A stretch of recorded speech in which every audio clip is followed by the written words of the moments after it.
우리가 찬송가 115장에 보면 기쁘다 구주 오셨네, 만백성 맞으라. 그 다음에 나오는 것이 온 교회여 다 일어나 다 찬양하여라. 다 찬양하여라. 성탄절이 이제 다가오고 있습니다. 죄 많은 이 세상에 예수님의 탄생은 온 인류에게 기쁨이고 또한 희망입니다. 왜 그럴까요? 우리 예수님만이 인류의 죄를 대속하시기 때문이다 라고 하는 것입니다. 하나님께서 예수님을 이 땅에 보내신 것은 인간이 의로워서도 합당해서도 결코 아닙니다. 오직 하나님 그 아버지의 사랑이셨습니다. 아무 조건 없는 선물이셨다라고 하는 것을 놓치지 말아야 합니다. 그러므로 예수님의 탄생 앞에 우리 모든 인간은 감사해야 하고, 감사뿐만 아니라 또한 더 나아가서 겸손해야 한다라고 하는 것입니다. 오늘 읽었던 본문 1장 21절의 말씀에 보면 이렇게 말합니다. 아들을 낳으리니 그 이름을 예수라 하라. 이는 그가 자기 백성을 그들의 죄에서 구원할 자이심이라 하니라 라고 말씀하셨습니다. 죄에서 구원하시기 위해서 이 낮고 천한 몸으로 오신 예수 그리스도를 저와 여러분들은 찬양합니다. 교회들은 성탄절이 다가오면 많은 행사와 또한 기쁨의 시간들을 보냅니다. 반면에 교회를 다니지 않는 사람들조차 기쁨의 시간들을 보냅니다. 이미 오래전에 성탄절이 상업화됐고 상술이 진정한 성탄의 의미조차 묻혀버린 오늘의 현실은 참으로 가슴 아픈 일이 아닐 수 없습니다. 하지만 지금 이 시대를 살아가고 있는 우리 기독교인들은 다시 성탄의 정신, 다른 말로 표현한다면 성탄의 의미를 깊이 되새기면서 이 세상 사람들이 즐거워하는 것과는 다른 기쁨과 감사와 찬양이 우리의 마음 가운데 있어야 합니다. 하나님 아버지께서 영원히 죽을 수밖에 없는 인생들을 위해서 독생자를 보내주신 것은 우리 인간들의 입장에서 생각해 보면 감사할 일이죠. 또한 기쁜 일입니다. 그러나 하나님의 편에서 한번 생각해 보시기를 바랍니다. 이 하나님의 편에서 보면 어떨까요? 하나밖에 없는 독생자 예수님을 이 땅에 보내셔서 고초와 핍박과 또한 죽음의 길에 내놓으셨습니다. 하나님의 마음은 얼마나 아프고 또한 괴로우셨을까요? 그렇습니다. 인간은 기뻐할 때 하나님 아버지는 아파하셨다라고 하는 사실입니다. 우리의 삶에도 그렇죠. 누군가 기뻐하면 또 한 방면에서는 누군가 아파하는 이도 있다라고 하는 사실이에요. 자식의 죽음의 자리에 내어놓을 수밖에 없는 인간의 완악함, 저와 여러분의 완악함, 인간 스스로는 회복될 수 없는 그러한 타락을 보시면서 독생자 예수님을 이 땅에 보내주신 것은 조건 없는 그런 사랑의 실천이다라고 하는 것을 잊지 말아야 합니다. 아니, 더 나아가 하나님의 은총이라고 하는 것을 저와 여러분은 잊지 말아야 합니다. 여러분, 우리가 살아가는 세상 속에서 사람들의 모습을 볼 때 사람들은 누군가를 사랑할 때 어떻습니까? 조건을 붙입니다. 조건적 사랑이 훨씬 많습니다. 그 조건은 무엇일까요? 당신이 나를 만족시켜 주시기 때문에, 네? 만족시켜 주시기 때문에 내가 당신을 사랑한다는 거예요. 그러나 하나님의 사랑은 여러분 그러한 사랑이 아니잖아요. 어떤 조건적인 사랑이 아니에요. 조건 없는 사랑이에요. 그 조건 없는 사랑을 저와 여러분들에게 주셨다라고 하는 사실입니다. 하나님의 사랑은 상대가 누군지 상관없는 사랑입니다. 그 사람이 사랑받을 만한 사람인지 죄인인지 그저 그런 사람인지 별 문제가 하나님에게는 아닙니다. 하나님의 관심은 오직 사랑입니다. 우리 옆 사람에게 한번 인사할까요? 하나님의 관심은 오직 사랑입니다. 하나님의 관심이 오직 사랑이고 인간을 향한 사랑이었다면 저와 여러분들은 예수 그리스도를 믿음으로 말미암아 이미 그 사랑이 우리의 마음속에 가득합니다. 그 가득한 사랑을 내 마음속에만 간직하는 것이 아니라 그 사랑을 이제 내 이웃으로 품어내서 또한 더 나아가 모든 열방을 향하여 품어내면서 조건 없는 그 사랑을 나누어 줄 때 그들이 또 그 사랑을 알고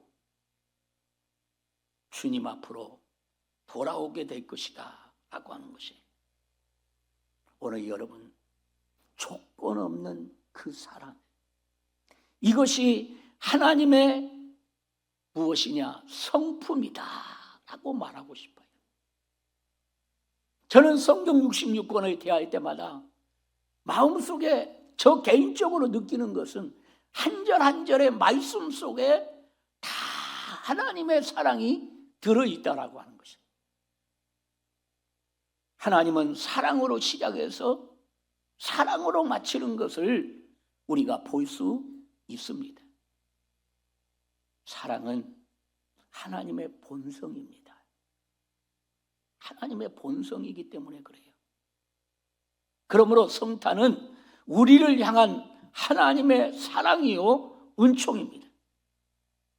그러나 인간은 자신에게 유익이 된 것만을 생각하면서 성탄을 그저 지나가는 그런 기쁜 축제의 날로 여긴다면 하나님의 사랑에 보답하는 것이 아닐 것이다 라고 하는 것입니다.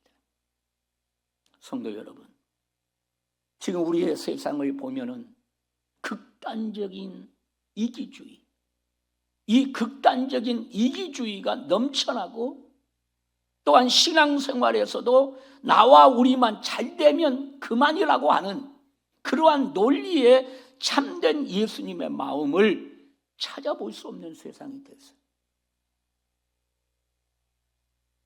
그러나 우리는 그런 논리로 살아가면 아니 될 것입니다. 6.25 피난 시절에 한 어머니가 자식들을 먹일 양식을 얻기 위하여 그 자신의 긴 머리카락을 잘라서 팔아 양식을 샀습니다. 그래서 그날 저녁 어머니는 자식들에게 따뜻한 밥상을 차려 주었습니다. 어린 자식들은 참으로 오랜만에 먹어보는 밥이라 너무 기쁘고 또한 감사한 마음으로 먹었어요. 그러나 큰 아이는 그 밥을 먹을 수가 없었어요. 왜요?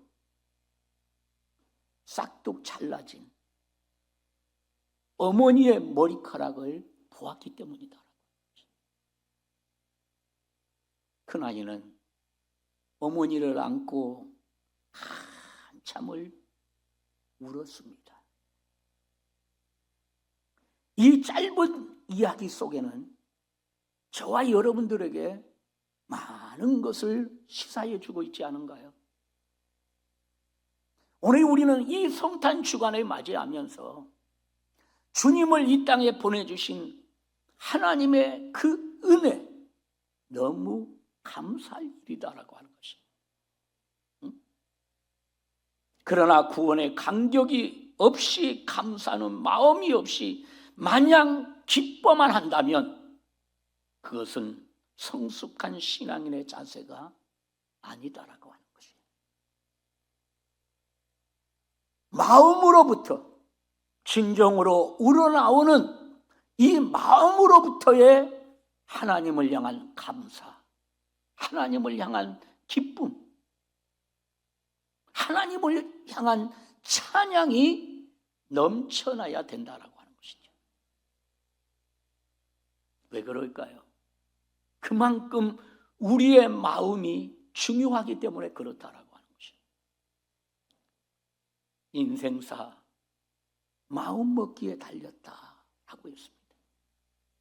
마음을 어떻게 쓰느냐에 따라서 그 인생이 행복한 인생이 될 수도 있고 실패한 인생이 될 수도 있다라고 하는 거죠.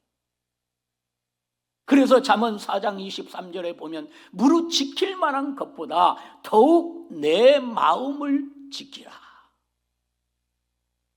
생명의 근원이 뭡니까? 죽고 사는 문제가 어디에서 나옵니라? 마음에서 나옵니다. 우리가 성탄의 주간을 맞이해서 성탄절이 이제 우리 앞에 문득 다가오고 있는데 우리는 세상의 어느 한 사람처럼 행하는 모습이 되어서는 안 된다 이 말이에요.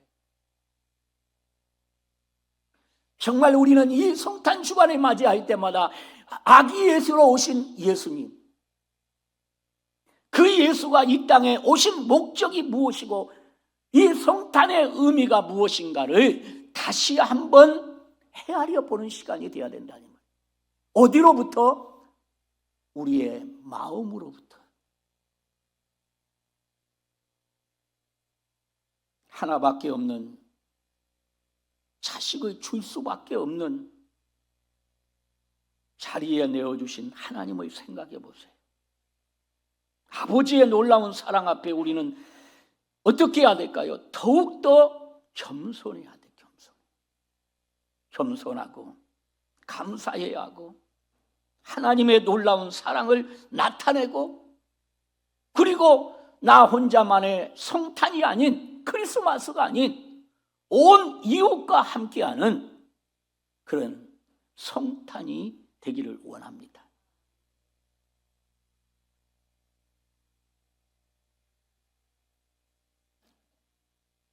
몇 주 전에 동사무소에서 동장님이 주무관을 데리고 찾아왔어요. 목사님, 올해는 유난히 또 우리의 이웃이 많이 어려운 것 같습니다. 어려운 이웃을 위해서 좀 교회가 도와주었으면 좋겠습니다. 그 소리를 들을 때 사실 세어보면 우리 성도들이 또 어려운 과정들이 많아.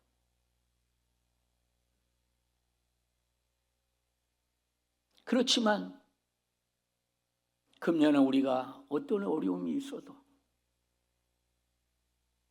정말 이웃을 향해서 구제하고 섬겨야 되겠다 라고 하는 그런 마음을 가졌어요. 아멘 안 할 줄로 알았어요. 누군가를 주자고 하면 여러분들은 별로 기분이 좋은 것 같지 않더라고. 하나님은 하나밖에 없는 독생자를 우리를 위해서 주었어요. 그 사랑을 뭘로 계산할 수 있겠어요? 돈으로 환산한다고 되겠어요?